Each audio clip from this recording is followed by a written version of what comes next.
കേന്ദ്ര ബജറ്റിനെ തുടർന്ന് സ്വർണ്ണ വിപണിയിൽ അപ്രതീക്ഷിത ഇടിവായിരുന്നു രേഖപ്പെടുത്തിയത്. ഒറ്റയടിക്ക് 2000 രൂപയുടെ ഇടിവായിരുന്നു നേരിട്ടത്. സ്വർണം വിൽക്കാൻ കാത്തിരുന്നവർക്ക് കനത്ത പ്രഹരം തന്നെയായിരുന്നു കേന്ദ്ര ബജറ്റ്. അതേസമയം സ്വർണ്ണ വിപണിയിൽ ഇടിവ് നേരിടുമ്പോഴും 2 ദിവസമായി സ്വർണ്ണവില വീണ്ടും കുതിക്കുന്ന കാഴ്ചയാണ് കാണുന്നത്. ഒരുപക്ഷെ സെപ്റ്റംബർ മാസത്തോടു കൂടി പലിശ നിരക്ക് കുറക്കുകയാണെങ്കിൽ ഫെഡറൽ റിസർവ് പലിശ നിരക്ക് കുറച്ചേക്കുമെന്നാണ് പ്രഖ്യാപിച്ചിരിക്കുന്നത്. അങ്ങനെ കുറക്കുകയാണെങ്കിൽ സ്വർണ്ണവില വീണ്ടും 60,000 കടന്ന് മുന്നേറിയേക്കാം.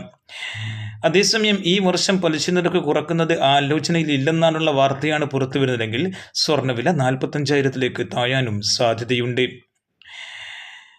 രാജ്യാന്തര വിപണിയിലും ഇന്ത്യൻ മാർക്കറ്റിലും വലിയ തോതിലുള്ള മുന്നേറ്റങ്ങളൊന്നും നേരിടുന്നില്ലെങ്കിലും ഔൺസ് ഡോളറിന്റെ കണക്ക് 2,500 വരെ കടന്നേക്കാമെന്നും ഇന്ത്യൻ മാർക്കറ്റ് MCX 72,000 കടന്ന് മുന്നേറിയേക്കാമെന്നും നിരീക്ഷകർ അഭിപ്രായപ്പെടുന്നു. അങ്ങനെ സംഭവിക്കുകയാണെങ്കിൽ സ്വർണ്ണവിലയിൽ ആയിരങ്ങളുടെ മുന്നേറ്റം ഇനിയും നേരിട്ടേക്കാം.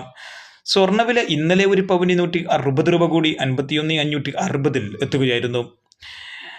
അതേസമയം 24K തങ്കം വിലയിലും നല്ല രീതിയിലുള്ള മുന്നേറ്റം തുടരുകയാണ്. ഇപ്പോൾ നിൽക്കുന്നത് ഗ്രാമിന് 7,145, തൃശ്ശൂരിൽ 50 എന്ന നിലയിലാണ്. 9 months ഗോൾഡ് വിൽക്കുന്നവർക്ക് ഇന്നും ഇന്നത്തെ ബോർഡർ റേറ്റായ 51,560 തന്നെ കിട്ടിക്കാണേണ്ടതാണ്. വെള്ളി വിലയിൽ ഇന്നും മാറ്റമില്ല. ഗ്രാമിന് 88-ലും 10 ഗ്രാമിന് 880-ലും തുടരുകയാണ്. എല്ലാ ദിവസവും കൃത്യമായും നേരത്തെയും സ്വർണ്ണവില അറിയാനും സ്വർണ്ണ വിപണിയിൽ വരുന്ന മാറ്റങ്ങളെക്കുറിച്ചുള്ള സൂചനകൾ അറിയാനും ഈ ചാനൽ സബ്സ്ക്രൈബ് ചെയ്ത് തൊട്ടപ്പുറത്തുള്ള ബെൽ ബട്ടൺ കൂടി എനേബിൾ ചെയ്യൂ. Thank you for watching. Thank you.